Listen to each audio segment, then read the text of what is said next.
अस्सलाम वालेकुम। आवाज़ चेक करें, सबको आ रही है?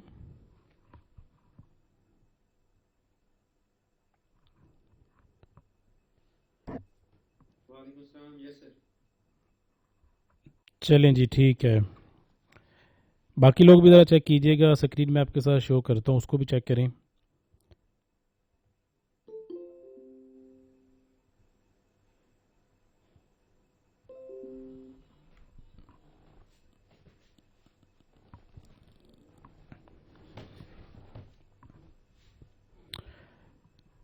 चलें जी, आज का आपको पता है हमारा पहला लेक्चर है इंग्लिश ऐसे के ऊपर, और हम इंग्लिश ऐसे की बात करेंगे। ठीक है, मलिक नजीब, आमिर अली, आयशा जफ़र। अच्छा जी, तो इसमें देखें, इंग्लिश ऐसे जो है वो सबसे पहले तो ये माइंड में बिठा लें कि जो सीएसएस का या पीएमएस का जो इंग्लिश ऐसे है वो आपका डिफरेंट है किससे। आपने ये जो 40 मार्क्स का या आपने जो 50 मार्क्स का ऐसे लिखना है, इसमें इसको अपने ऊपर आपने सवार नहीं करना। इसमें आपने इस तरह करना है कि आहिस्ता आहिस्ता इसके जो इंग्रेडिएंट्स हैं, क्योंकि ऐसे जो लिखा जाता है वो ऐसे ही नहीं है कि आपके माइंड में एक टॉपिक आया, आपने उस टॉपिक को पकड़ा और लिखना शुरू कर दिया, ऐसे नहीं है। ऐसे जब भी लिखा जाता है उसका एक स्ट्रक्चर होता है। सो हम स्ट्रक्चर में जितनी चीज़ें हैं हम उन सब चीज़ों को वन बाय वन डिस्कस करेंगे, और साथ साथ में आप लोग उसकी प्रैक्टिस करेंगे, टॉपिक आपके साथ शेयर करेंगे। जैसे फॉर एग्जांपल आज हमने बात करनी है कि ऐसे जो है उसकी आउटलाइन को कैसे बनाया जाता है, और ये आज आप सीख लेंगे। उसके बाद फिर आप लोगों को एक टॉपिक दिया जाएगा, वन बाय वन हर बंदा उसके ऊपर अपनी परसेप्शन के मुताबिक, विदाउट रीडिंग एनी आर्टिकल। मतलब अब मैं ये निकालना चाह रहा हूँ आप में से कि आप लोग जो ओरिजिनल चीज़ है जो आपके पास है, जो आप लोगों ने ग्रेजुएशन तक पढ़ी है, या आप लोगों को सोशल लाइफ से उसका इल्म है, तो मेरा ख्याल है आपको वो ज़रा पेपर के ऊपर उतारने का फ़न आना चाहिए, एक स्किल आपके पास होनी चाहिए। सारे लोग लेक्चर के बाद जैसे ये कंप्लीट होता है, मेरा ख्याल है सुबह का शायद मे भी स्केजूल है, तो कल फिर आपके साथ एक शेयर करेंगे टॉपिक ऐसे का। आपने कुछ नहीं करना, आपको जो आज रूल्स बताएंगे आपने उन रूल्स को फॉलो करते हुए एक ऐसे की आउटलाइन को डेवलप करना। ठीक है, और अगर आप लोग सक्सेसफुली उसको डेवलप कर पाते हैं और आप लोगों को वैल्यूएट किया जाएगा कि किस बंदे की आउटलाइन जो है वो अप टू द मार्क है और किसको जो है वो ज़रूरत है, इसमें किन चीज़ों की ज़रूरत है, उसको फिर वन बाय वन मेंशन करेंगे। आप लोग कोशिश ये करेंगे कि इस काम को, स्पेशली ऐसे राइटिंग को, आप लोग ज़रा सीरियस लेंगे, क्योंकि इसके बगैर तो पॉसिबल नहीं है कि आप जो है वो किसी ना किसी तरीके से गो थ्रू हो जाएं जो आपका पेपर है, जो 4 पेपर्स आपके सामने। ठीक है जी। कमिंग टू द पॉइंट कि आप इंग्लिश ऐसे में कैसे आउटलाइन लिखी जाती है। अच्छा, सबसे पहले तो वो जो मैंने स्टार्ट पे बात की है कि इसको निकाल दें कि पीएमएस कैसे और वो सीएसएस कैसे और वो इस तरह की चीज़ें, ऐसा कुछ भी नहीं है। हमने एक अपनी, क्या कहते हैं उसको, एक स्ट्रेटजी, एक अप्रोच हमने यहाँ पे अपनानी है। उस अप्रोच के ज़रिए से हम सारे ऐसे जो है उसको लिखते जाएंगे, और मेरा ख्याल है कि ये बड़ा आसान सा काम है अगर आप लोग इसकी जो है वो प्रैक्टिस करते हैं। ठीक है जी। अच्छा, फॉर एग्ज़ाम्पल मेरे सामने एक टॉपिक आ जाता है, मैं 2-3 टॉपिक्स की यहाँ पे प्रैक्टिस आपको करवाऊँगा ऐसे की।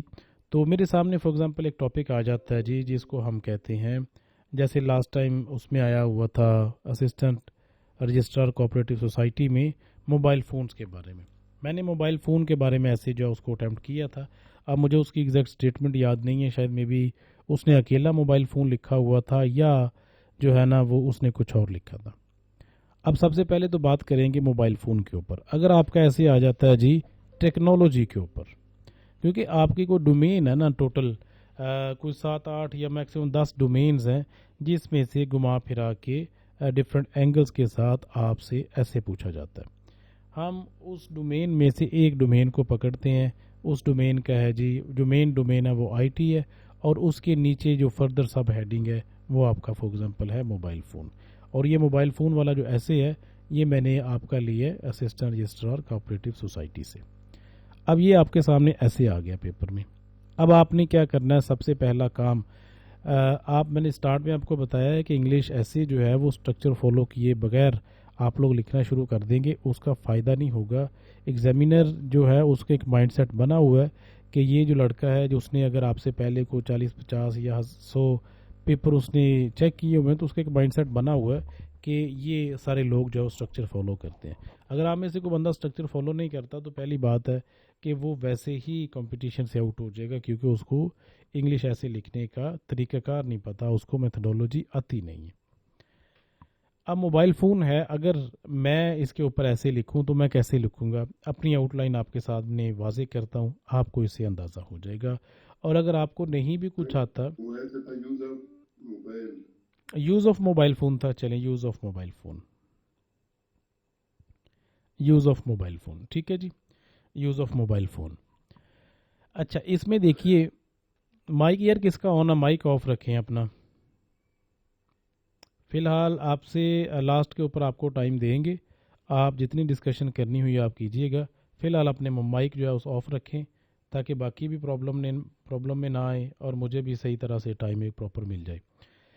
अच्छा जी, इसमें इस तरह है कि जो पहला मैं किसी भी ऐसे का, चाहे वो आपका यूज़ ऑफ मोबाइल फ़ोन है, चाहे वो आपकी कोई सोशल प्रॉब्लम है, फॉर एग्जांपल क्लाइमेट चेंज है, आपकी पोल्यूशन के बारे में है, आपके एजुकेशन सिस्टम के बारे में है, और इस तरह कोई भी सोशल प्रॉब्लम आ सकती है, तो उसका सबसे पहली जो मेरी हेडिंग होगी जो आउटलाइन में लिखूंगा। अच्छा, इसको भी लिखने का तरीकाकार है।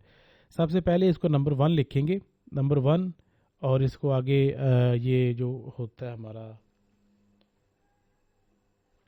जी, इसके आगे डॉट डालेंगे या ये जो हाइफन होता है इसको लगाएंगे, और उसके बाद यहाँ पे लिखेंगे इंट्रोडक्शन। अब मैं इसको बताता हूँ ये आपने क्या करना है फर्दर। इंट्रोडक्शन, ठीक है, आप इंट्रोडक्शन की हेडिंग देंगे। अब आपको अंदाज़ा है, अच्छा इसमें ये नहीं आपने बताना शुरू कर देना कि मोबाइल फ़ोन जो है वो क्या होता है। हर एक बंदे को पता है, एग्जामिनर को भी पता है, आपको भी पता है। कौन सा बंदा ऐसा है जिसको मोबाइल फ़ोन के बारे में नहीं पता, तो इसको एलेबोरेट करने की यहाँ पे ज़रूरत नहीं है। लेकिन कम से कम क्योंकि यूज़ ऑफ मोबाइल फ़ोन है, इसका इंट्रोडक्शन आपने लिखना है। फ़िलहाल अब हम इंट्रोडक्शन की तरफ नहीं जा रहे, अब हम सिर्फ और सिर्फ जो पहला उसका स्ट्रक्चर का जो पहला इंग्रेडिएंट है हम उसकी बात कर रहे हैं, और वो है आउटलाइन।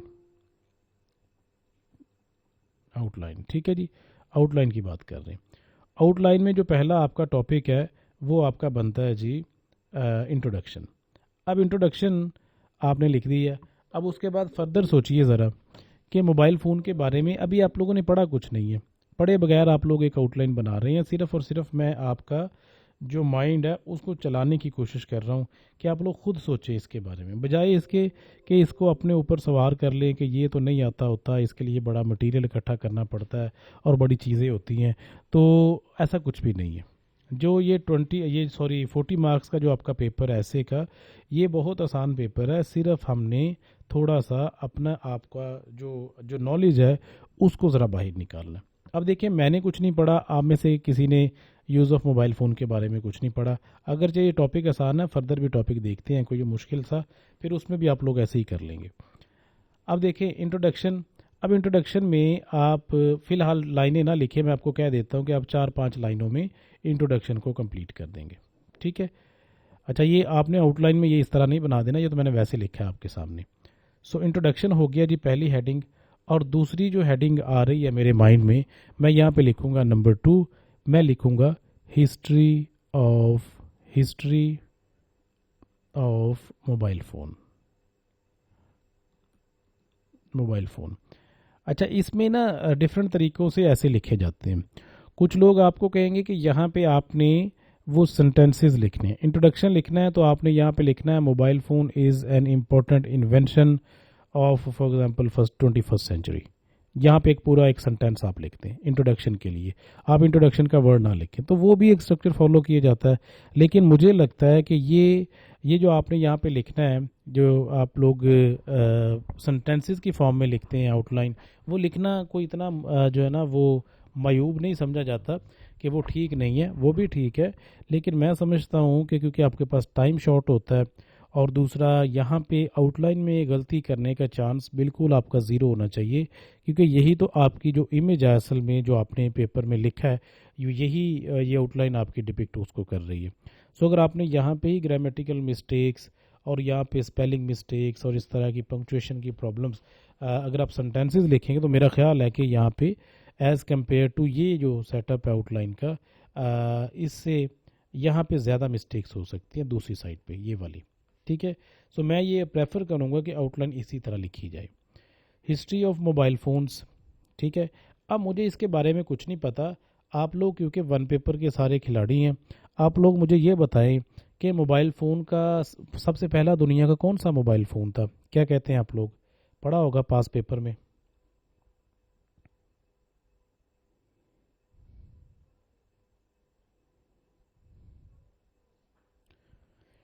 याद है किसी को? सबसे पहला जो मोबाइल फ़ोन आया था वो मोटरोला का आया था। और ये भी मेरा ख्याल आप लोगों को याद होगा, ये मैंने कहीं आर्टिकल में नहीं पढ़ा, सिर्फ और सिर्फ पास पेपर का इस्तेमाल कर रहा हूँ। ये 1973 में आया था। अब ये दो फैक्ट्स मेरे पास आ चुके हैं, और अगर इसका आपको इन्वेंटर याद हो, मुझे तो याद आ गया है उसका नाम था जी मार्टिन मार्टिन कूपर। ठीक है, मार्टिन कूपर। अब ये तीन चीज़ें हैं मेरे पास। एक तो मोटरोला का पता चल गया कि मोटरोला पहला सेट था, मोबाइल फ़ोन था। ये कब आया था? 1973 में। और ये किसने इसको मतलब ये बनाया था? तो वो मार्टिन कूपर ने बनाया था। अब ये तीन पॉइंट्स आ गए हैं। ये अगर आपको कुछ भी नहीं आता, आपको हिस्ट्री ऑफ जो जो सॉरी मोबाइल फ़ोन्स हैं, आपको इसके बारे में पता ही नहीं है, लेकिन कम से कम आपको ये पता है पहला मोटरोला था, 1973 में आया था और मार्टिन कूपर ने बनाया था। तो ये वही आपका नॉलेज है जो वन पेपर का नॉलेज है। सो वन पेपर के नॉलेज को अब हमने इंग्लिश ऐसे में आहिस्ता आहिस्ता इंडक्ट करने की कोशिश करनी है। अब आप जब इसके ऊपर पैरा लिखेंगे ना हिस्ट्री ऑफ मोबाइल फ़ोन्स के ऊपर, तो आप इसके अंदर ये चीज़ें ज़रूर मेंशन करेंगे। ठीक है, सो अगर फर्दर देखेंगे जब हम इसको लिखेंगे तो वो एक अलग चीज़ है, लेकिन फ़िलहाल क्योंकि आउटलाइन की बात है, आपको ये बताना है कि बड़े आसानी से और बड़े ही मैं कहता हूँ कि अगर आपने कुछ भी नहीं पढ़ा, कुछ भी नहीं लिखा कभी, तो आप लोग फिर भी इसकी आउटलाइन जो है वो आसानी से बना सकते हैं। अब हिस्ट्री ऑफ मोबाइल फ़ोन्स। अब देखिए यूज़ ऑफ मोबाइल फ़ोन, ये हमारा टॉपिक है। हमने इंट्रोडक्शन लिखा और हिस्ट्री ऑफ मोबाइल फ़ोन्स के बारे में बात की। अब तीसरा टॉपिक है जी आपका use of mobile, positive use of mobile phone. Positive use of mobile phone, mobile phone. ठीक है जी। अब इसमें आप लिख सकते हैं कि मोबाइल फ़ोन जो है वो एजुकेशन में इस्तेमाल हो रहा है, मोबाइल फ़ोन जो है वो कम्युनिकेशन के लिए इस्तेमाल किया जाता है, मोबाइल फ़ोन जो है वो जीपीएस लोकेशन के लिए इस्तेमाल किया जाता है। और जहाँ जहाँ पे आप पॉजिटिव उसका इस्तेमाल करते हैं उसको एक पैराग्राफ में यहाँ पे लिखा जा सकता है। लेकिन अगर आप चाह रहे हैं कि नहीं, मैंने आउटलाइन में भी किसी तरीके से इस चीज़ को डालना है कि पॉजिटिव इम्पैक्ट्स या positive use of mobile phone जो है वो क्या है, तो फिर आप इसको, क्योंकि पॉइंट नंबर 3 है, अब आपने जब इसको एलेबोरेट करना है ना पॉइंट नंबर 3 को, तो यहाँ पे आप फिर स्टार्ट करेंगे ए से। पहला point, for example positive use of mobile phone. अब positive use of mobile phone में सबसे पहले ये है mobile phone, usage of mobile phone in educational institutions. अच्छा, इसका ये नेगेटिव इम्पैक्ट भी हो सकता है, आगे जाके इसको बताएंगे कि ये नेगेटिव भी हो सकता है। फ़िलहाल हम इसको लिखेंगे uses of mobile phone in in educational institutions. ठीक है, एजुकेशनल मैं अब छोटा शॉर्ट सा कर देता हूँ, इंस्टीट्यूशंस। ठीक है, use of mobile phone, usage of mobile phone in educational institutions. अब नीचे एक और मेरा दिल कर रहा है कि positive use of mobile phone में मुझे लग रहा है कि ये इंटरटेनमेंट का बहुत बड़ा ज़रिया है।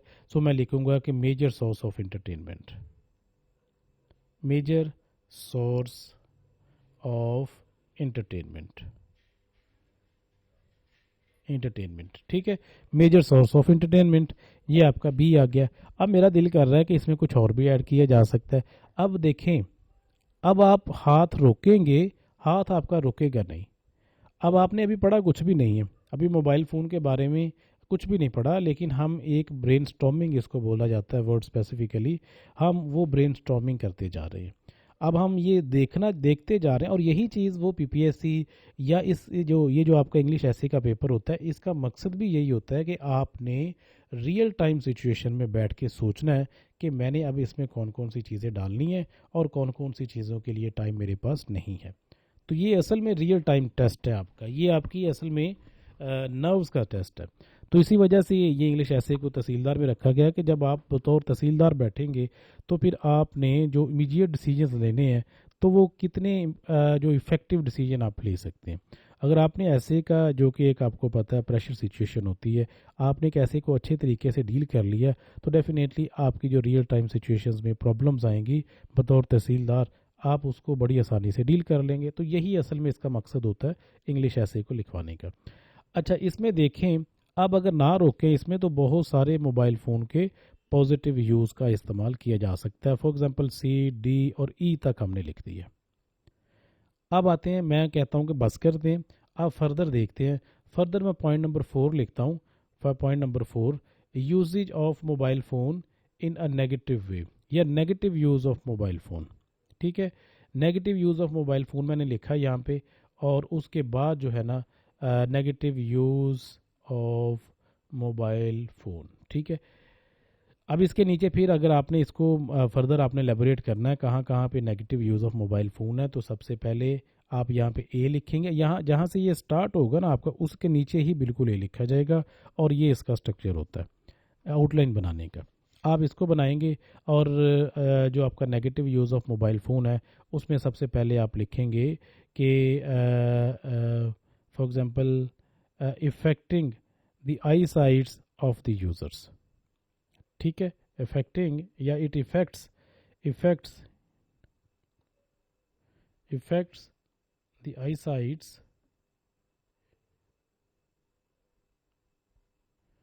Sites of its users. मेरे माइंड में ये आया कि इसका नेगेटिव यूज़ जो है वो क्या हो सकता है, तो मैंने लिखा जी पहला नेगेटिव यूज़ इसका ये है कि ये जो आंखें हैं इंसानों की, जो इसके यूज़र्स हैं, उनकी आंखों के ऊपर बड़ा ये इफ़ेक्ट करता है, और ये नेगेटिव इफ़ेक्ट करता है।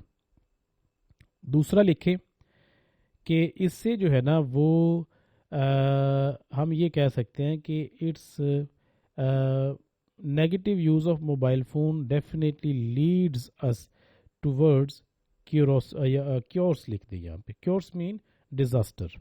अब डिज़ास्टर कैसे, कि जब आपने टोटली नीचे आप एलेबोरेट करेंगे इस चीज़ को, कि जब आप सारे का सारा टाइम जो है वो मोबाइल फ़ोन को ही देते जा रहे हैं, तो इसका मतलब है कि आपकी आने वाली ज़िंदगी जो है ना वो डिज़ास्टर से बड़ी पड़ी है, क्योंकि आपने जो काम करना था, जिस वक्त में करना था, आपने उसको किया नहीं। उस वक्त आप मोबाइल फ़ोन यूज़ करते रहे हैं। अब 2 साल के बाद जब मोबाइल फ़ोन से आपका दिल भर गया है, तो फिर आपने जो है वो वापस आना, प्रोफेशनल लाइफ में आना चाहा, तो वहाँ पे आपके पास ना एक्सपीरियंस था ना एजुकेशन थी। सो हम ये लिख सकते हैं यहाँ पे कि it impacts negatively the education system of any country. अब यहाँ पे आप नीचे एलेबोरेट करेंगे उसको कि कैसे कैसे। फॉर एग्जांपल मैं यहाँ पे लिख देता हूँ, it impacts negatively it impacts negatively the education system of the country, the education system of the country। ठीक है, कंट्री। उसके बाद आ जाइए, उसमें लिखें साइबर क्राइम्स। मैं लिखूँगा it enhances the magnitude of the cyber crimes in any society. So या मैं शॉर्टली लिख देता हूँ साइबर क्राइम्स। ठीक है, अब आपने ये लिखते जाना है। अब आप सोचते जाएंगे और लिखते जाएंगे, और एट दी एंड आप खुद रोकेंगे अपने आप को कि बस करें, क्योंकि इंग्लिश ऐसे तो हमारा 40 मार्क्स का है, तो हमने इसको इतना ज़्यादा लिख के क्या करना है। ठीक है, अच्छा, उसका टॉपिक चेक करें। टॉपिक क्या था, यूज़ ऑफ मोबाइल फ़ोन। अब हम किसकी तरफ जा रहे हैं, आहिस्ता आहिस्ता जा रहे हैं कि positive use of mobile phone क्या है, negative use of mobile phone क्या है। अच्छा चलें, एक और मेरे माइंड में आता भी, पढ़ा तो हमने कुछ भी नहीं है, इसी के ऊपर हमारा ऐसे जो है इंशाल्लाह पास हो सकता है। 5 क्वेश्चन जो आपका पॉइंट है, 5th पॉइंट जो है वो ये हो सकता है कि जो negative use of mobile phone है इसके पीछे रीज़न क्या है।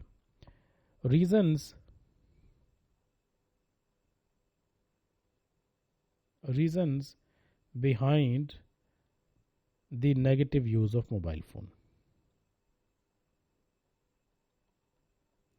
Negative use of mobile phone.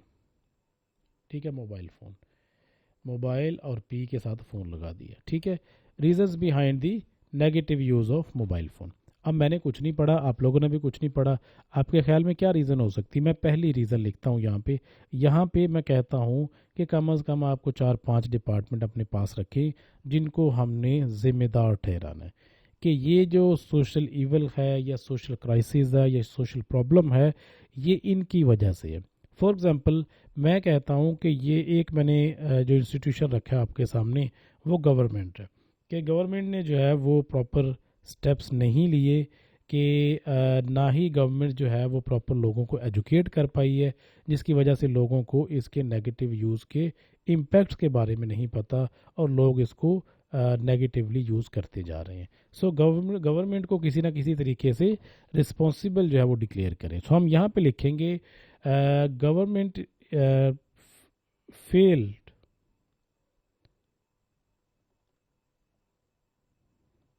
failed in in in uh, in spreading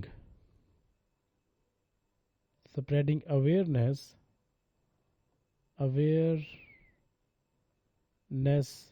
among its masses। अब मैं शॉर्टली लिखता जा रहा हूँ, आप लोग देख लीजिएगा। Among it's message, for example government को हमने रिस्पॉन्सिबल ठहरा दिया कि ये जो negative use of mobile phone है, इसके पीछे मुझे लगता है रीज़न है गवर्नमेंट। गवर्नमेंट कैसे रीज़न है? गवर्नमेंट ने लोगों के अंदर अवेयरनेस ही क्रिएट नहीं की। ठीक है, अच्छा, दूसरा है फॉर एग्जांपल जैसे हमने ऊपर लिखा है साइबर क्राइम्स। ठीक, अब इसका मतलब हुआ कि यहाँ पे पुलिस जो है वो भी इन्वॉल्व है। पुलिस मीन जो आपकी कानून नाफिज करने वाली एजेंसीज़ है, हम उनको क्या बोलते हैं? Law enforcement agencies. So I think मेरे ख्याल में जो negative use of mobile phone है उसके पीछे law enforcement agencies are also responsible behind this scene. अब नीचे आप लिखेंगे कैसे लॉ इन्फोर्समेंट एजेंसीज ने जो साइबर क्राइम के हमले हो रहे हैं डे बाय डे वो बढ़ते जा रहे हैं। रिसेंटली कहा गया है कि तकरीबन 815 मिलियन रुपीज़ जो हैं वो चुराए गए हैं आपके ऑनलाइन सिस्टम के ज़रिए से, फ्रॉड से। ठीक है, वो फ्रॉड ऑनलाइन मीन जो आपकी कम्युनिकेशन डिवाइसेस है। सो मोबाइल फ़ोन उनमें से एक कम्युनिकेशन डिवाइस है। ठीक है, सो आप ये एक फिगर को कोड कर सकते हैं। ये आप पढ़े बगैर काम कर रहे हैं, मैं आपको बार बार ये कह रहा हूँ क्योंकि अभी आपने पढ़ना है इसको, उसके बाद फिर आप एक आउटलाइन बनाएंगे तो वो इस आउटलाइन से वो आउटलाइन को ज़्यादा डिफरेंट नहीं होगी, क्योंकि आप जब उसको उसमें ये हो जाएगा कि जब आप इसको पढ़ लेंगे तो नए फिगर्स आपके पास आ जाएंगे, अपडेटेड फिगर्स। तो फॉर एग्जांपल हमने लॉ इन्फोर्समेंट एजेंसीज़ को ठहरा दिया ज़िम्मेदार कि लॉ इन्फोर्समेंट एजेंसीज़ जो हैं वो इसके ज़िम्मेदार हैं, क्योंकि उन्होंने प्रॉपरली लोगों को पकड़ा नहीं है, लॉ को इन्फोर्स नहीं किया। ठीक है, लॉ इन्फोर्समेंट एजेंसीज़। तीसरा, मैं कहता हूँ मेरा एजुकेशन सिस्टम भी जो है वो इतना ज़्यादा अच्छा नहीं है, क्योंकि एजुकेशन सिस्टम जो है वो टोटली फेल हो चुका है किस चीज़ में? लोगों को बताने में कि मोबाइल फ़ोन का पॉजिटिव इस्तेमाल होता है, नेगेटिव नहीं होता। अब एजुकेशन सिस्टम किस तरह, हमने सिलेबस के अंदर मोबाइल फ़ोन की अफादियत और मोबाइल फ़ोन का जो गलत यूजेज है उसका सिलेबस ही नहीं डाला हमें, क्योंकि ये 21st सेंचुरी की मोस्ट इम्पॉर्टेंट आपकी इन्वेंशन है। सो मोस्ट इम्पॉर्टेंट इन्वेंशन को हमने छोड़ दी है। ये ना सिर्फ हमारी गवर्नमेंट की पॉलिसीज़ की मैं कहता हूँ कि ये निगलेक्ट किया इन्होंने, बल्कि हमारे एजुकेशन सिस्टम के अंदर जो हमारा सिलेबस है वो भी उतना उस मार्क के ऊपर जो है वो नहीं है कि जिसने लोगों के अंदर अवेयरनेस क्रिएट करनी थी कि मोबाइल फ़ोन का नेगेटिव यूज़ जो है वो क्या क्या कर सकता है। सो एजुकेशन को हमने ज़िम्मेदार ठहरा दिया, और इसी तरह आप बहुत सारे मीडिया को ज़िम्मेदार ठहरा सकते हैं। मीडिया, ठीक है, अब यहाँ पे आप लोगों ने स्टेटमेंट खुद क्रिएट करनी है कि मीडिया कैसे जिम्मेदार। मीडिया फॉर एग्जांपल ऐसे है कि मीडिया ने लोगों के अंदर जो वो चाहे प्रिंट मीडिया है, चाहे आपका सोशल मीडिया है, चाहे आपका दूसरा इलेक्ट्रॉनिक मीडिया है, उन्होंने कोई प्रोग्राम्स ही नहीं किए। प्रिंट मीडिया जो है उसने कोई आर्टिकल, कोई एडिटोरियल इसके ऊपर लिखा ही नहीं है कभी कि मोबाइल फ़ोन का नेगेटिव यूज़ क्या कर सकता है, क्या इम्पेक्ट क्रिएट कर सकता है। या स्पेशली मैं ये कहूँगा कि पांचवा जो है ना वो हमारा जो क्या कहते हैं उसको, जो फैमिली सिस्टम है, आप समझते हैं कि पाकिस्तान का फैमिली सिस्टम एक बड़ा बड़ा ही पॉजिटिव जेस्चर है दुनिया के लिए, लेकिन हम इसको रिस्पॉन्सिबल ठहरा सकते हैं कि हमारा जो फैमिली सिस्टम है उसमें बच्चों के ऊपर उतनी ज़्यादा जो है ना वो उनकी केयर नहीं की जाती, उनको नहीं देखा जाता कि वो सेपरेटली बैठकर जो है वो अपने मोबाइल फ़ोन्स के ऊपर, अपने लैपटॉप्स के ऊपर, क्योंकि टॉपिक हमारा मोबाइल फ़ोन है तो मोबाइल फ़ोन के ऊपर ही रहेंगे कि अपने सेल फ़ोन के ऊपर वो क्या चीज़ें एक्सप्लोर कर रहे हैं। सो ये पेरेंट की ना सिर्फ जिम्मेदारी थी बल्कि हमारी सोसाइटी की भी जिम्मेदारी थी कि उन बच्चों को एजुकेट करना इनके नेगेटिव यूज़ के। ये अब देखिए ना, आपका वो फ्लो बढ़ता जा रहा है, बढ़ता जा रहा है। अब आपके पास मेरा ख्याल है नॉलेज इतना हो जाए कि आप कहेंगे कि मेरे से वो पीएमएस वाला ऐसे लिखवा लें, ये तो कोई काम भी नहीं है।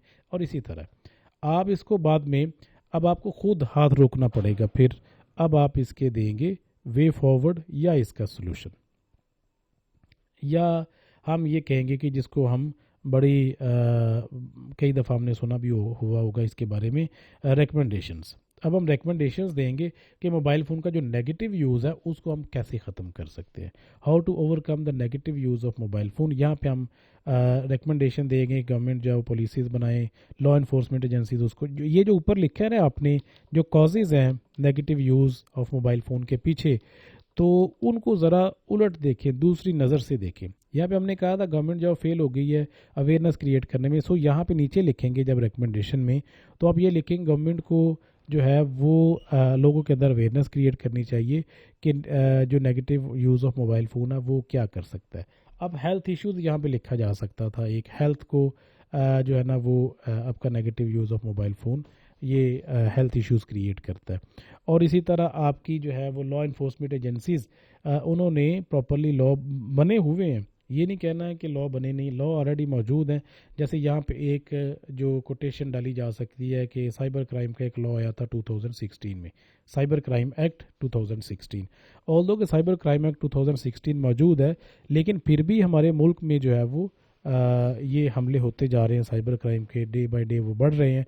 तो ये लॉ इन्फोर्समेंट एजेंसी को अगर हम इनकी सुपरविजन को या इनकी सुपरिटेंडेंट्स को अगर हम और मज़ीद जो है वो विजिलेंट कर दें और उनको जो है वो रिस्पॉन्सिबल ठहराएं और इनको इनके साइबर क्राइम हमले होने के ऊपर इनकी इंक्वायरीज़ और इन्वेस्टिगेशन की जाए, तो मेरा ख्याल है कि साइबर ये जो लॉ इन्फोर्समेंट एजेंसीज़ हैं उनकी परफॉर्मेंस को बेहतर किया जा सकता है। ये अब रिकमेंडेशंस देते जा रहे हैं, ठीक है।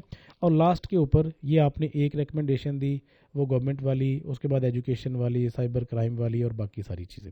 इस तरह आप अब उन चीज़ों को उलट कर रहे हैं कि अगर आप लोग जो मैंने ऊपर मेंशन किया है उसको उलट करें तो गवर्नमेंट पॉलिसीज़ बनाए, साइबर सिक्योरिटी इम्प्लीमेंट की जाए, जुडिशरी जो है उसको प्रॉपरली लोगों को पनिशमेंट्स दे और इस तरह की बाकी चीज़ें। देन आप 7th पॉइंट है, 7th है कि पता नहीं 8 है, मैंने मे बी इसको आगे पीछे कर दी है। अब यहाँ पे आप लिखेंगे कंक्लूजन, यहाँ पे लिखेंगे जी 10 या इन कॉन्सिक्वेंस या कुछ भी in resultant to the discussion that have been there in our essay. तो आप यहाँ पे नीचे लिखना शुरू करेंगे कि जनाब ऐसे है कि जो यूज़ ऑफ मोबाइल फ़ोन है वो एक बड़ा ही जो है वो क्या कहते हैं इसको 21st सेंचुरी की बड़ी इंपॉर्टेंट इन्वेंशन है, लेकिन उसका जिस तरह हमने मेंशन किया है कि नेगेटिव यूज़ जो है वो काफ़ी ज़्यादा ना सिर्फ हमारे माशरे के लिए बल्कि पूरे मुल्क के लिए एक बड़ा जो है ख़तरनाक चीज़ है जिसको आयरन हैंड्स के साथ जो है टैकल करने की ज़रूरत है। और ये वे फॉरवर्ड जो मैंने ऊपर दिए हैं, मेरा ख्याल है कि ये आपके ये negative use of mobile phone जो है उसको कर्टेल करने के लिए काफ़ी इम्पोर्टेंट है। अच्छा, ये एक ऐसे था छोटा सा जो हमने पढ़े बगैर लिखा है, अब आपने आउटलाइन बना दी है। अब देखिए मैं कहता हूँ हमेशा इसके बारे में कि आउटलाइन वो होती है जो आपने पढ़ा नहीं है फिर बनाई है। पढ़ के बना दी आउटलाइन वो तो आपने उसको बना दिया पढ़कर, लेकिन आपने पढ़े बगैर जब आउटलाइन बनाई है तो एक ना आपके अंदर कॉन्फिडेंस पैदा हो जाएगा कि ये आउटलाइन बनाना कोई मसला नहीं है। और मैं कहता हूँ कि अगर आपने एक अच्छी आउटलाइन बना दी है तो आपने 50% अपना काम कर दिया होगा। मैं पीएमएस और सीएसएस के ऐसे की बात नहीं कर रहा, मेरा स्पेशली जो फोकस है आज का और आइंदा जो हम ऐसे की बात करेंगे वो सिर्फ और सिर्फ आपका 40 वाला या 50 मार्क्स वाला जो आपका ऐसे है उसकी बात होगी, ठीक है। CSS PMS का ज़रा पैटर्न भी डिफरेंट है और उसका तरीक़ेकार भी डिफरेंट है, वो एक और चीज़ है। लेकिन इसको क्योंकि ये थोड़ा सा नॉर्मल होता है, इतना ज़्यादा टफ इसका मार्किंग क्राइटेरिया भी नहीं होता और उसके अंदर इतनी जो है ना वो बाकी चीज़ें भी उतनी ज़्यादा लेवल के ऊपर नहीं होती जैसे PMS में होती हैं।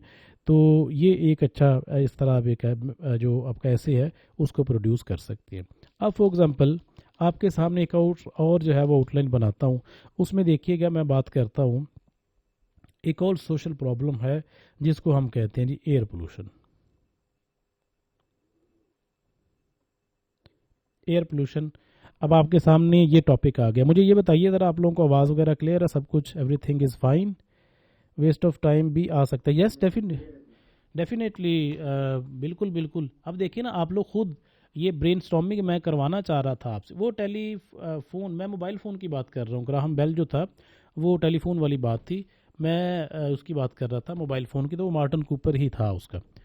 तो देखें, अब आप लोग ना वो जो चीज़ मैं क्रिएट करना चाह रहा था आप लोगों के अंदर, डेफिनेटली जैसे ये यहाँ पे लोग मेंशन करते आ रहे हैं, tool of global connectivity, definitely एक पॉजिटिव यूज़ है इसका, वेस्टेज ऑफ टाइम एक नेगेटिव यूज़ है इसका। सो आप लोगों के माइंड में ये चीज़ें अब आनी शुरू हो गई। सो हमने लानी है, हमने पढ़ के जो चीज़ें लानी है वो नहीं, हमने पहले पढ़े बगैर एक आउटलाइन बनानी है, उसके बाद फिर हमने को 3-4 आर्टिकल उस टॉपिक के ऊपर पढ़ के फिर हमने वो बनानी है। तो वो मैं मेंशन करता हूँ। नवीद आसिफ, आपको वैसे भी कोई बड़ी जल्दी होती है मेरा ख्याल है, टास्क भी आपको अभी मेरी आंख भी नहीं खुली होती तो आपका मैसेज होता है कि टास्क शेयर कर दे, तो डोंट वरी, वो हो जाता है, आपके साथ टॉपिक शेयर कर देंगे। कल ऐसे करेंगे, आपके साथ एक टॉपिक शेयर करेंगे, आप लोग एक तो पढ़े बगैर आउटलाइन बनाएंगे, ठीक है, और दूसरी ये है कि आप उसको पढ़ के बनाएंगे। फिर उसमें देखिएगा कि आपके अंदर एक जो कॉन्फिडेंस है उसको बिल्ड करना है कि आप इंग्लिश ऐसे की आउटलाइन बना सकते हैं। और जो बंदा आउटलाइन बना सकता है, मैं कहता हूँ कि 50% काम उसने कर दिया हुआ है। आप इसको बड़ा शानदार तरीके से, खूबसूरती के साथ, मार्कर का यूज़ करते हुए, बेहतरीन तरीके के साथ आपने ऐसे ही आउटलाइन बनानी है जैसे एक पेपर में बनाते हैं। उसको बनाने के बाद आपने उसका PDF लेना है, कैम स्कैन, वो जो है ना वो ब्लर सी पिक्चर ना लेके भेज देना जिसको पढ़ा भी ना जाए सही तरह से। कैम स्कैन के साथ एक शानदार टाइप की पिक्चर आप बनाएं और उसको अपना जो ग्रुप आपने मेरे साथ क्रिएट किया हुआ है उसके अंदर उसको शेयर करें, 1 बाय 1 उसको वैल्यूएट करेंगे और आपको वापस उसको भेजेंगे। देन फिर आपको एक आउटलाइन देंगे, फिर उसको वैल्यूएट करेंगे। 3-4 आउटलाइन जो है ना वो आपके हाथों से गुजारनी है ताकि आपके हाथों के अंदर भी और आपके माइंड में भी एक कॉन्फिडेंस आ जाए कि आउटलाइन बनाना कोई इतना बड़ा खेल नहीं है, स्पेसिफिकली जब आपके 40 मार्क्स का या 50 मार्क्स का ऐसे होता है। सो सेकेंड टॉपिक पकड़ते हैं जी, air pollution. Just a minute.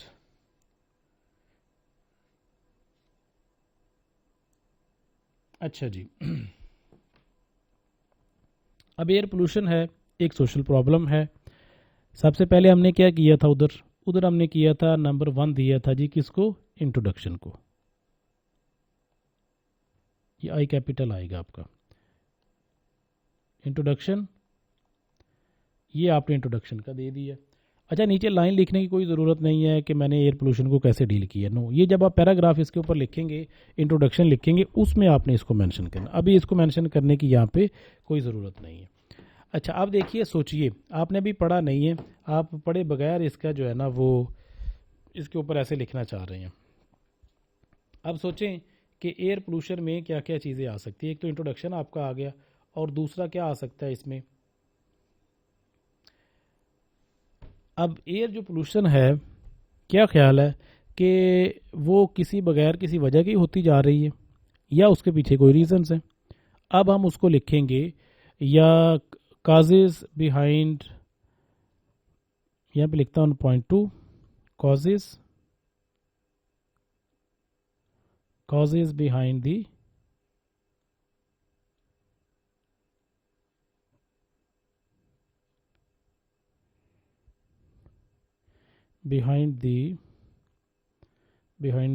Increment, या इंक्रीमेंट ना लिखें, यहाँ पे कोई और वर्ड लिख लें, यहाँ पे causes behind the flourishment of air pollution in our country, या इन द वर्ल्ड करें, क्योंकि हमने किसी स्पेशल कंट्री की बात ही नहीं उसने की, उसने वैसे एयर पोल्यूशन की बात की है।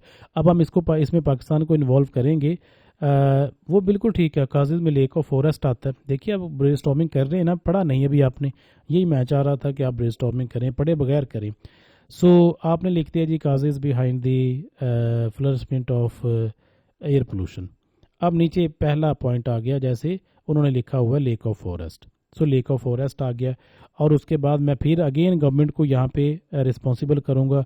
गवर्नमेंट ने जो है ना वो ऐसी पॉलिसीज़ नहीं बनाई जिसमें जो है ना वो प्लांटेशन की बात होती, लेकिन एक्सेप्ट एक स्पेशल गवर्नमेंट आई थी इमरान खान की, जिसने जो है ना वो 100 बिलियन ट्रीज़ का एक मंसूबा लेके आया था। लेकिन ऑल्दो ये एक अच्छा इनिशिएटिव था, लेकिन काफ़ी लेट था। हमने जब क्रिटिसाइज़ करना है किसी डिपार्टमेंट को तो उसके अच्छे पॉइंट्स को भी डील करना है, लेकिन हमने अपना पॉइंट अपने सामने रखना है कि चाहे उसने 100 बिलियन ट्रीज़, हालांकि एक अच्छा पॉइंट था और उसने काम भी किया था, तो हम ये कहेंगे कि ठीक है वो अच्छा पॉइंट था, लेकिन काफ़ी लेट हुआ था।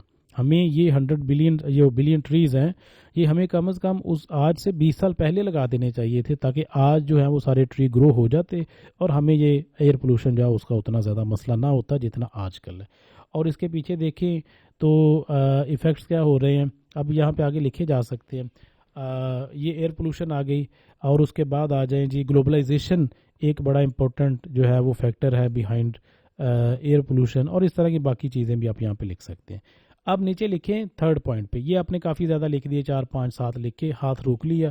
अब दोबारा आप लिखे पॉइंट नंबर 3 पे, यहाँ पे आप डॉट डालेंगे, डॉट या वो जो हाइफन डाला जाता है वो। अच्छा, ये हो गया। अब लिखेंगे इफ़ेक्ट्स। ग्लोबल वार्मिंग के इफ़ेक्ट्स क्या होते हैं? ग्लोबल वार्मिंग के इफ़ेक्ट्स क्या हो रहे हैं जी? हमारे मुल्क में सैलाब आ रहे हैं, फ्लड्स आ रहे हैं। पहला पॉइंट है जी फ्लड आ रहे हैं, ठीक है। और दूसरा पॉइंट क्या है जी कि हमारे जो मौसम है, वेदर है, उनकी बड़ी ही अनप्रिडिक्टेबल उनके अंदर चेंज आ चुकी है। पता नहीं चलता कब बारिश हो जानी है, पता नहीं चलता कब सर्दी कब गर्मी का मौसम ख़त्म हो जाना। तो ये unpredictable change in in in in the weather of this world. अच्छा, उसके बाद कुछ और भी लिखा जा सकता है यहाँ पे, क्या इफ़ेक्ट्स हुए हैं? इफ़ेक्ट्स ये हुए हैं कि इसके बाद हमारा जो ग्रीन हाउस गैसेज हैं वो काफ़ी ज़्यादा जो है ना वो हमारे जो इन्वायरमेंट है उसके अंदर दाखिल हो चुकी हैं। उनके दाखिल होने से क्या हुआ है, नीचे लिखें rapid melt of glaciers. Glaciers जो है ना वो काफ़ी ज़्यादा रैपिडली जो है वो मेल्ट होते जा रहे हैं, और अगर इसी रफ्तार से जो है वो मेल्ट होते गए तो डेफिनेटली दुनिया का एक पॉइंट ऐसा आएगा कि जब सारी दुनिया में पानी हो जाएगा। तो इस तरह मतलब आप उसके इफ़ेक्ट्स गिनवाते जाएंगे। देन आप फिर वापस आएँ और कॉजेज़ में अगेन कुछ गवर्नमेंट डिपार्टमेंट्स जो हैं उनको अगेन रिस्पॉन्सिबल ठहराएं। अच्छा, ये बड़ी सादा सी बात है, इससे आपको अगर कुछ भी नहीं आता तो आपको बड़ा कुछ आता है। आप ऐसा गवर्नमेंट डिपार्टमेंट पकड़ें जिसने जो है ना वो एयर पोल्यूशन में बड़ा किरदार अदा किया है। फॉर एग्ज़ाम्पल हमारी जो इंडस्ट्री है, इंडस्ट्री उसने काफ़ी हद तक एयर पोल्यूशन में जो है ना वो अपना रोल प्ले किया उसको बढ़ाने में। तो अब इंडस्ट्री को जिम्मेदार ठहराएं कि इंडस्ट्री जो है ना उसने इतनी ज़्यादा मिल्स जो हैं वो लग गई हैं, और जिनका जो है ना प्रॉपर जो उनके स्मोक का और उनका जो वेस्टेज जो वेस्ट वाटर होता था उनका प्रॉपर डिस्पोजल जो है वो नहीं बनाया गया गवर्नमेंट की तरफ से। जो एडमिनिस्ट्रेशन की भी फेलियर है, और उसके साथ साथ जो इंडस्ट्रीज़ हैं उनके ऊपर प्रॉपर लॉज और कानून जो है वो नहीं लागू हुए। अगरचे कानून और लॉज मौजूद हैं लेकिन उनको इम्प्लीमेंट नहीं किया गया, जिसकी वजह से हमारी लॉ इन्फोर्समेंट एजेंसीज भी इसके पीछे मुलविस हैं। मुलविस तो नहीं कहेंगे, रिस्पॉन्सिबल है। और इस तरह इफ़ेक्ट्स और भी लिखे जा सकते हैं। जितनी आप ब्रेनस्टॉर्मिंग करते जाएंगे ये सारे के सारे इफ़ेक्ट्स जो है वो लिखे जा सकते हैं। अब यहाँ पे नीचे दे दे रिकमेंडेशंस। रिकमेंडेशन क्या देंगे? जो ऊपर आपने कॉजेज़ में लिखा है कि ये चीज़ें जो है ना ये कॉजेज़ हैं, अब उनको उलट करके पेश कर दें कि डिफॉरेस्टेशन जो है वो ना हो, और उसके बाद जब प्लांटेशन की जाए, और उसके बाद जो है ग्लोबलाइजेशन का एक जो उसको उसको जो है ना वो टाइमली रोक लेना चाहिए, या उसका कोई और वे फॉरवर्ड जो है उसको किसी और तरीके से ग्लोबलाइजेशन को अगर आपने मतलब कंटिन्यू रखना है तो उसको किसी और तरीके से रखा जा सकता है। तो इस तरह की चीज़ें यहाँ पे रिकमेंडेशंस में आप मेंशन कर सकते हैं। देन मूव करें टू वर्ड्स, आपका जो कंक्लूजन होता है, कंक्लूजन, ठीक है जी, कंक्लूजन। सो ये एक स्ट्रक्चर है आपकी उसको लिखने का, आपके आउटलाइन का। सो हमने 2 आउटलाइन को डिस्कस किया। मेरा ख्याल है कि जो मैं चीज़ें आप तक पहुँचाना चाह रहा था तो वो आप तक पहुँच चुकी। सबसे मेन जो प्राइम ऑब्जेक्टिव था आज की क्लास का वो सिर्फ़ और सिर्फ आपके माइंड से जो डर है, जो खौफ है कि ये इंग्लिश ऐसे की आउटलाइन और ये कैसे ऐसे लिखा जाता है। एक टॉपिक दे देते हैं तो पता नहीं कैसे लिख जाते हैं ये सारे लोग, इतने इतने पेजेस लिख जाते हैं। यकीन माने आप इसको इसके अंदर एतमाद रखें और खौफ को दूर करें। ऐसे आप लोग भी ऐसे ही आउटलाइन बनाएंगे कि आप लोग खुद रोकेंगे अपने हाथ को कि मैं यहाँ पे रोक लूँ ताकि मेरे पास टाइम शॉर्ट है। तो आप लोग ऐसे करेंगे। कल मैं आपके साथ टॉपिक शेयर करता हूँ, उसमें एक आप पढ़े बगैर एक आउटलाइन बनाएंगे विदाउट स्टडी या रीडिंग, और दूसरा आप इसको 3-4 आर्टिकल ऑनलाइन उसको रीड करेंगे। उसके बाद फिर एक बड़ी प्रोफेशनल टाइप जो आपकी आउटलाइन होगी उसको बनाएंगे और इन सारी चीज़ों को फॉलो करेंगे। और इंशाल्लाह मुझे लगता है कि आप लोगों में से 50 प्लस से प्लस जो लोग हैं वो इसको बड़ी आसानी से इसको टैकल कर लेंगे। चलिए, थैंक यू सो मच। किसी के कोई क्वेश्चन है लास्ट के ऊपर तो बताइए। जी जी बोलें, जिसका जो क्वेश्चन है बोलें। अभी वोकेबलरी कैसे इंक्रीज, जी जस्ट अ मिनट नवीद, मैं इनको नवीद को आंसर कर दूं। अब देखिए, इंग्लिश ऐसे की क्लास है और कैसे पॉसिबल है कि हम एक क्लास में या 2 दिन में या 4 दिन में आपकी वोकैब को इंक्रीज कर दें। ये तो एक कॉन्टीन्यूस प्रोसेस है। अब ये ऐसे नहीं हो सकता कि तहसीलदार के पेपर से पहले पहले आपको सारी डिक्शनरी जो है वो आती है और हमने करवा दी, ऐसे नहीं हो सकता। ना कोई बंदा इसको करवा सकता है और ना ये पॉसिबल है। हाँ, एक आपका क्वेश्चन बड़ा वैलिड है कि आउटलाइन कितनी होनी चाहिए। मैं कहता हूँ कि आउटलाइन जब आपका 50% जो 50 मार्क्स का पेपर है तो कम से कम उसका एक पेज तो ज़रूर होना चाहिए। पेज मीन एक पेज जो होता है ना आपका, वो एक साइड उसकी और दूसरा पेज उसकी दूसरी साइड। सो ये दूसरा, यहाँ से आपने स्टार्ट किया और यहाँ से आपने स्टार्ट किया, आउटलाइन लिखते जा रहे हैं और मेरा ख्याल है कि दूसरे पेज के एंड के ऊपर या यहाँ तक अगर ख़त्म हो जाए देन फिर उसके ऊपर पैराग्राफ लिखना शुरू करें, तो मेरा ख्याल है ये एक आइडियल स्ट्रक्चर रहेगा 50 मार्क्स के लिए। और आप लोग जो हैं वो इतना ज़्यादा कुछ लिख जाएंगे। उन्होंने मेरा ख्याल है 100 वर्ड्स लिखे हैं, पता नहीं मुझे अब एग्जैक्ट याद नहीं कितने, सॉरी 1000 वर्ड्स लिखे हैं या 700 वर्ड्स लिखे हैं। आप लोग तो बहुत ऊपर चले जाएंगे अगर आप लोग प्रॉपरली आउटलाइन को बना लेते हैं। जी बोलिए प्लीज़।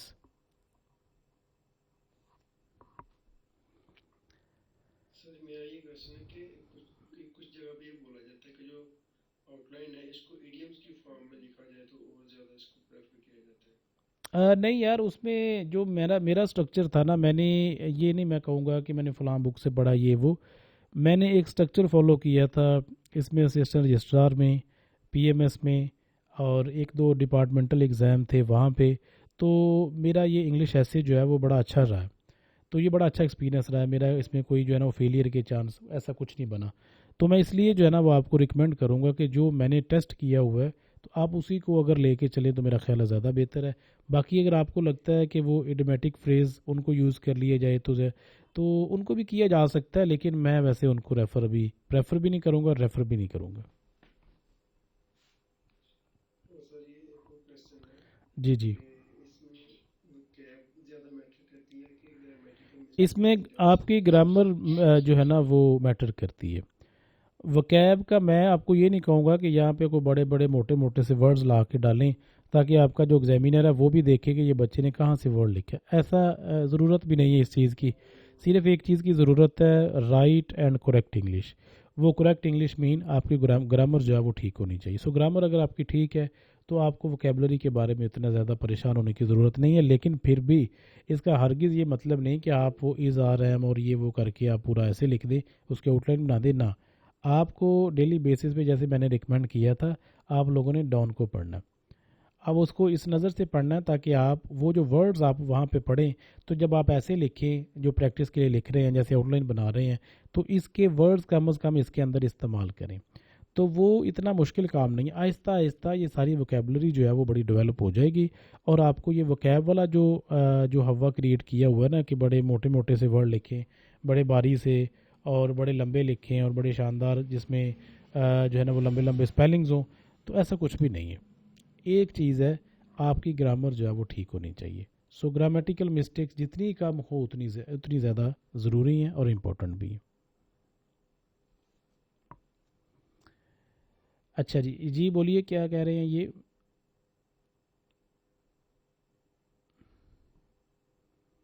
मीन एरर फ्री, जी yes definitely error free English आप लिखें।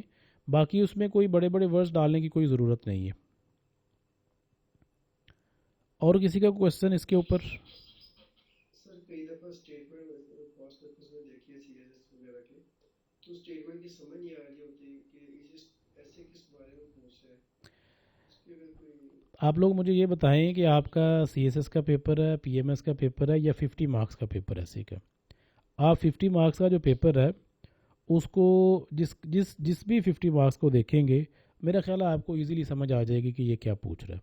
मैं आपको स्टार्ट में जब मैंने बात की थी, मेरा ख्याल आपने उस वक्त ज्वाइन नहीं किया था, सीएसएस का और पीएमएस का और ये जो 50 मार्क्स का पेपर है, ये ज़मीन आसमान का फ़र्क है इसमें।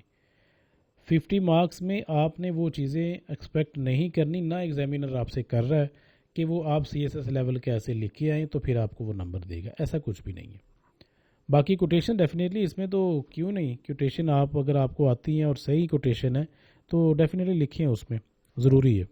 लेकिन फ़िलहाल आपके क्वेश्चन जो है ना वो आउटलाइन के मुतालिक ही होने चाहिए तो ज़्यादा बेहतर है। बाकी जैसे जैसे फर्दर मूव करते जाएंगे आपके क्वेश्चन जो है ना वो उनको देखते जाएंगे, आप लोग लिखेंगे तो फिर आपको समझ आएगी आप क्या कह रहे हैं।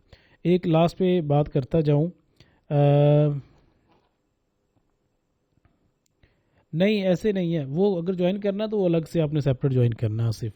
अगर आपने फर्दर कोई इन्फॉर्मेशन लेनी है इसके बारे में तो इरफान साहब से लें।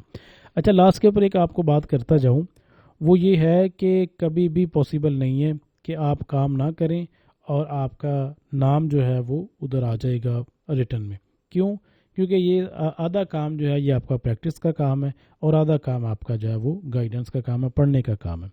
सो आप लोग लिखेंगे, एक आउटलाइन लिखेंगे, साफ लिखेंगे, नेक्स्ट लिखेंगे उससे बेहतर हो जाएगी, उससे नेक्स्ट लिखेंगे उससे बेहतर हो जाएगी, 3-4 आउटलाइंस आपने लिखनी है। उसके बाद फिर आप जाके डायरेक्टली, अगर आप पर्सनल कोई उसकी प्रैक्टिस करना चाहते हो तो करें, अगर नहीं तो फिर आप जाके पेपर में लिख देंगे, मेरा ख्याल है एक ज़्यादा इम्पैक्ट अच्छा क्रिएट कर सकते हैं वहाँ पे। चलिए जी, थैंक यू सो मच। इंशाल्लाह मैं थोड़ी देर तक आपके साथ ऐसे ही शेयर करता हूँ, उसको अब लिख लें या सुबह लिख लें, सुबह लिख के फिर शेयर कीजिएगा, हम उसको चेक करेंगे और आहिस्ता आहिस्ता 1 बाय 1 आपको वापस जैसे वो चेक होगी आपको वापस वो आउटलाइन मिलती जाएगी। साथ में आपको मिस्टेक्स आपकी जो हैं उनको फाइंड आउट कर दिया जाएगा, और अगर पॉसिबल हुआ या ज़्यादा ज़रूरत हुई तो आपको आपको जो है वो कॉल के ऊपर ज़रूर उसके बारे में मेंशन कर दिया जाएगा।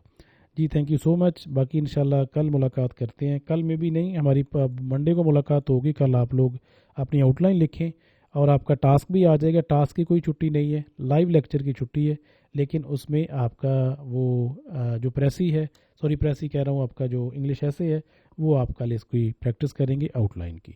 Thank you so much. इंशाल्लाह फर्दर मुलाकात होगी हमारी मंडे को।